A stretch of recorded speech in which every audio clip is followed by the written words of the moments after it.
Ta mère est une aventurière, le podcast des Daronnes Badass.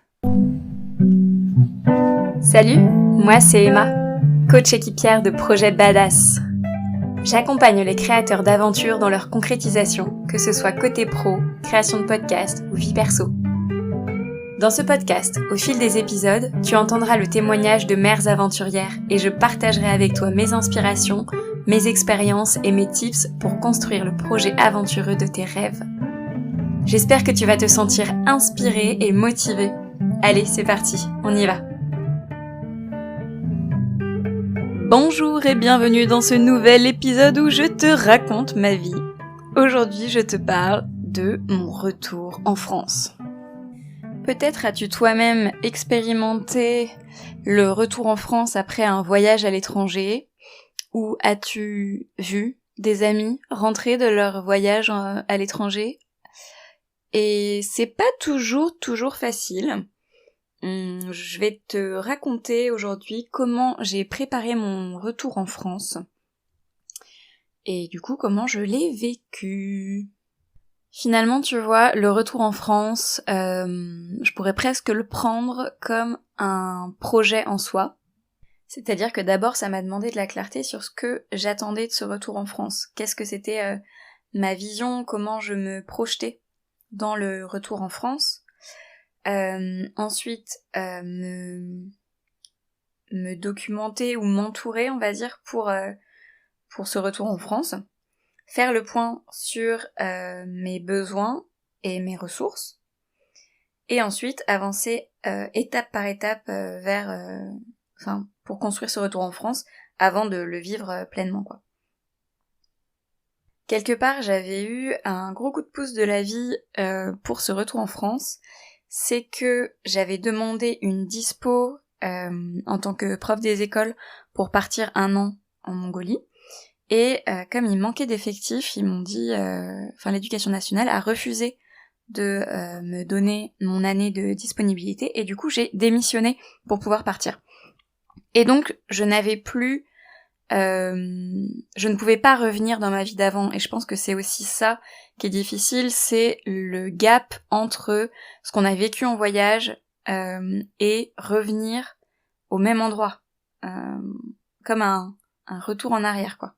Moi, j'avais du coup rendu mon appart, j'avais plus mon boulot, et lors de ce voyage, et c'est aussi pour ça que je partais, j'ai gagné en clarté et je savais que je voulais changer de région. C'était impossible pour moi, dans ma tête, de revenir en Île-de-France. Je savais que c'était plus là que j'avais envie de vivre mes projets, quoi. J'avais donc tout un champ de possibles qui s'ouvrait à moi, et un des piliers qui m'a aidé à accueillir mon retour en France, c'est d'avoir un réseau soutenant. Quand j'étais à Oulan-Bator, j'ai regardé des épisodes de Nu et culotté, je t'en parle régulièrement de cette émission. Donc c'est 2 mecs qui partent dans chaque émission avec un rêve, un objectif un peu fou en général, du style aller voir un ours dans les Pyrénées, et ils partent à poil de je sais pas où, quoi. Genre ils partent de Dunkerque et ils veulent traverser la France pour aller voir un ours dans les Pyrénées. C'est pas ça l'épisode, j'en mixe plusieurs là, mais je m'en souviens plus exactement. Bref, en gros, ils ont beaucoup voyagé en France, il y a beaucoup d'épisodes qui se passent uniquement en France, et ils font des tas de rencontres avec des Français, ils font du stop, ils dorment chez les gens. En fait, ils sont tellement en voyage, ils sont dans une posture... ils ont vraiment la posture que moi je recherchais en partant à l'autre bout du monde quelque part. Et cette émission, elle m'a énormément inspirée, et elle m'a montré que... elle m'a démontré quelque part que c'était possible, moi, de rester dans une posture de voyageuse en France, de continuer à voyager, même si je n'étais plus en Mongolie. Du coup, moi, ce que j'avais programmé pour mon retour en France, en gros, j'avais rien programmé, hein. Si j'avais... Ce que je voulais, c'était continuer à voyager, continuer à faire du stop, à faire du couchsurfing, à rencontrer des nouvelles personnes, à vivre plein d'expériences différentes.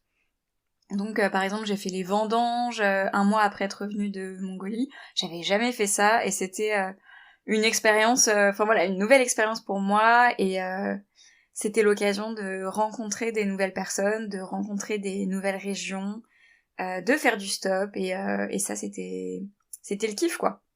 J'avais aussi prévu de rendre visite à plusieurs de mes amis qui étaient éparpillés en France. Donc voilà, je suis allée en Haute-Marne voir une amie, en Bretagne beaucoup, où je me suis installée ensuite.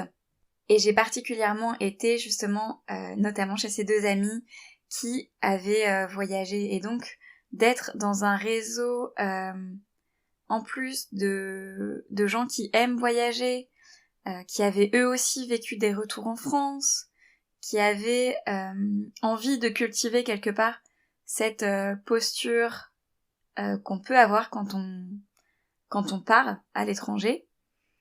C'était très nourrissant pour moi.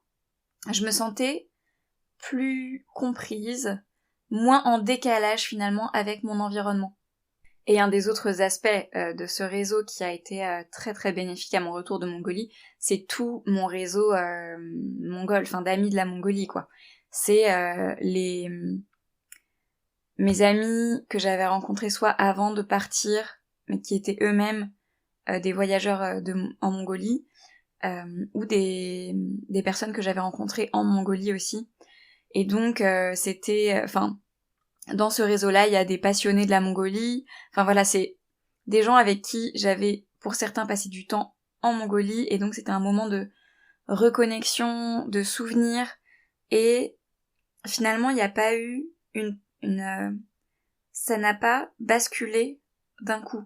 Il y a eu une transition en douceur vers ce retour en France parce que finalement, même si j'étais toujours en France, la Mongolie était toujours dans mon quotidien. Donc ouais, en tout cas, vraiment une des choses qui m'a le plus accompagnée dans ce retour en France, c'est d'avoir un réseau soutenant, soit d'amis voyageurs, soit les amis de mon ami de la Mongolie, là vraiment, où ça c'était très fort pour moi. Ensuite, j'étais partie en Mongolie avec une certaine quête intérieure, spirituelle, et en revenant en France, je l'ai poursuivie. C'est-à-dire que j'ai continué quelque part à aller sur le même chemin vers moi-même, en lisant des ouvrages qui m'inspiraient, en pratiquant la méditation.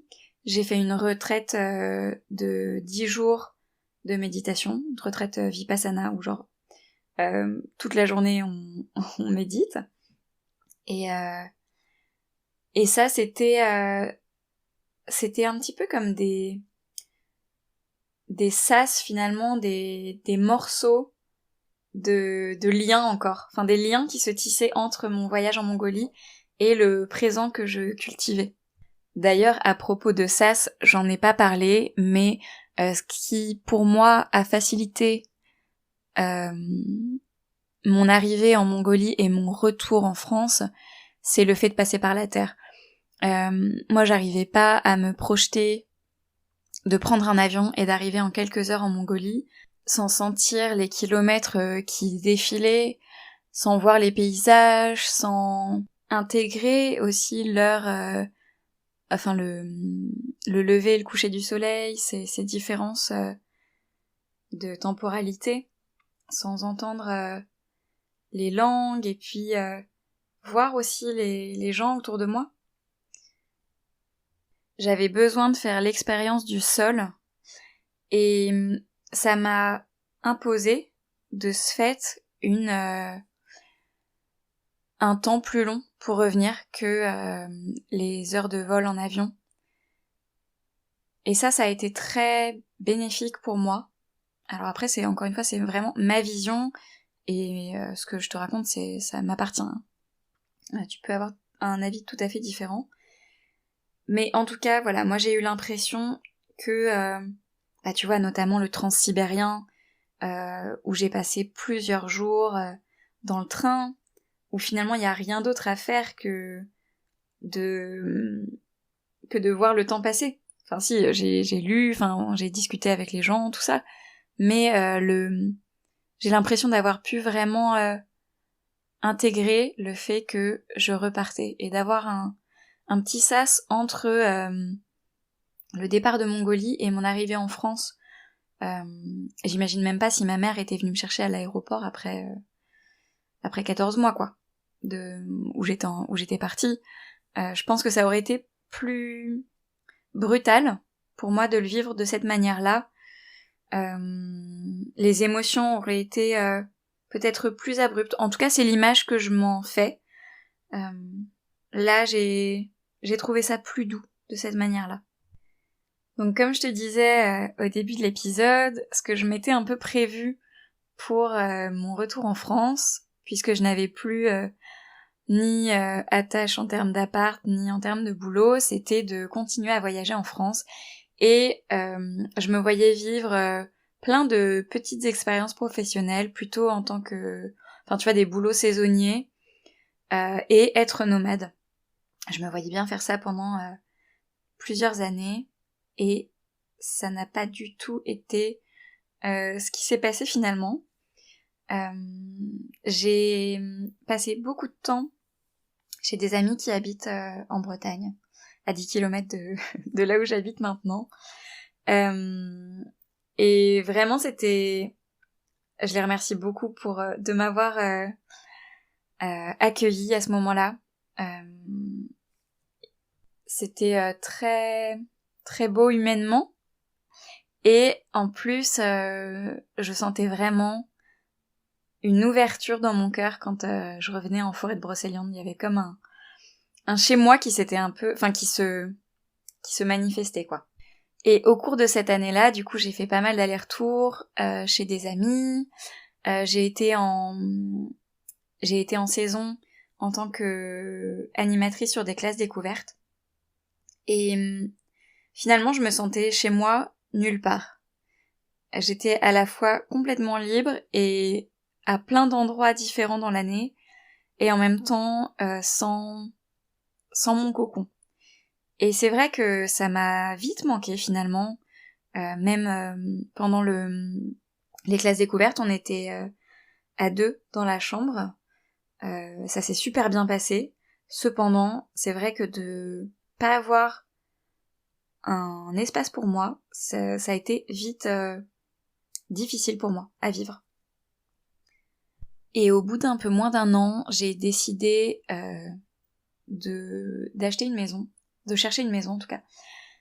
J'avais un peu d'économie de côté et j'avais cette envie d'acheter plutôt que de louer, parce que je me disais que potentiellement en fait j'allais repartir en voyage et que cette fois-là j'avais pas envie, comme je l'avais fait avant de partir en Mongolie, de plier toutes mes affaires, de les mettre chez mes parents et de revenir sans port d'attache quelque part, quoi. Et là, la maison que je voulais acheter, c'était ça, c'était un camp de base sur lequel je pouvais me ressourcer, m'épanouir. J'avais aussi envie de cultiver un jardin, par exemple. Et en même temps, je pouvais partir 1 an, 2 ans, 3 ans, en fait, et revenir. Et j'aurais toujours un chez moi. Et ça, c'était important à ce moment-là pour moi. Du coup, voilà comment s'est passé mon retour en France. Finalement, 1 an après, tu vois, j'ai acheté une maison. 2 mois après, je me suis remise avec mon ex, et 3 mois après avoir acheté la maison, j'étais enceinte. Voilà, la vie est imprévisible. En tout cas, moi, je l'avais pas prévu. Et c'est très chouette comme ça, finalement. Mais en tout cas, voilà, j'avais envie de partager avec toi ce retour en France, et puis ce qui m'a aidé aussi à vraiment bien le vivre et à faire que c'était une expérience enrichissante et plutôt joyeuse, et non pas lourde et difficile à traverser.